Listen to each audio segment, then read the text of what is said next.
de transferências abriu oficialmente nesta quarta-feira, 10, e, junto dela, o Flamengo avançou nas negociações por Claudinho. Isso porque o meia disse sim à proposta do rubro-negro, que finaliza os últimos detalhes com o Zenit Rus.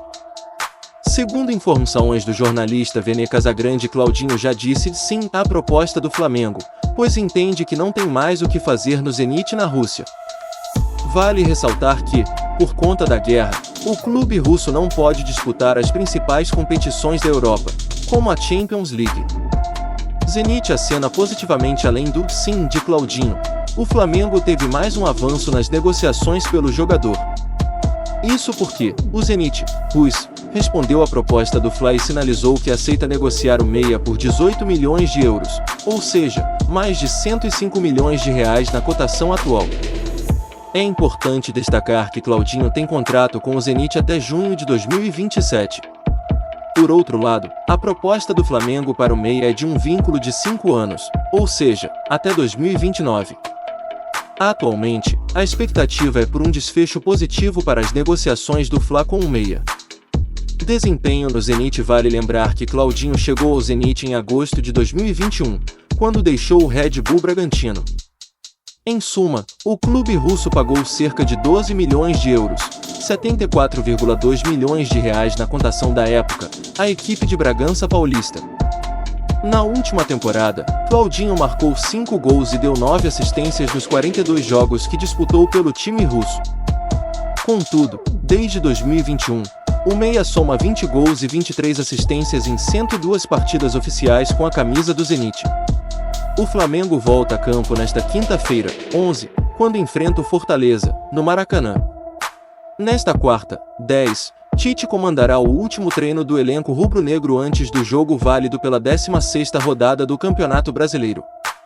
De acordo com a apuração do Coluna do Fla, o elenco do Flamengo treina a partir das 15h30, horário de Brasília, desta quarta-feira, 10.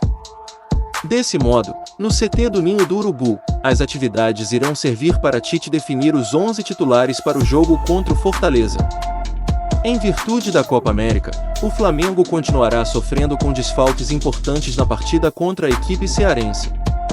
Isso porque 4 jogadores estão a serviço da seleção do Uruguai: Arrascaeta, Guilhermo Varela, Nicolás de la Cruz e Vina.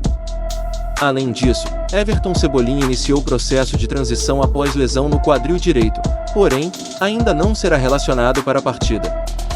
Por fim, após sentir dores no tornozelo direito, Bruno Henrique será preservado pelo departamento médico do clube e fica de fora do jogo desta quinta-feira, 11. Situação no Brasileirão. Atualmente, o Flamengo ocupa a primeira colocação na tabela de classificação do Campeonato Brasileiro, somando 31 pontos. Ao todo, até o momento, os comandados de Tite acumulam 9 vitórias, 4 empates e 2 derrotas, com 27 gols marcados e 15 sofridos. Ou seja, o Mengão precisa do triunfo sobre o time cearense, visando a manutenção da liderança da competição nacional. A janela de transferências abriu oficialmente nesta quarta-feira, 10. Contudo, o Flamengo já recusou uma proposta de 12 milhões de euros, 71,2 milhões de reais, do Bournemouth, ING, por Wesley. Sem pressa para negociar o lateral direito, o rubro-negro estipulou o valor mínimo para vencer o jogador. Segundo informações do jornal O Globo, o Flamengo estipulou o valor para negociar Wesley. A pedida do rubro-negro é de mais de 15 milhões de reais de euros, ou seja, mais de 87 milhões de reais na cotação atual. Vale ressaltar que, apesar da recusa inicial, as negociações do Fla com o Bournemouth continuam. O clube inglês, inclusive, ficou de aumentar a quantia para contratar o lateral,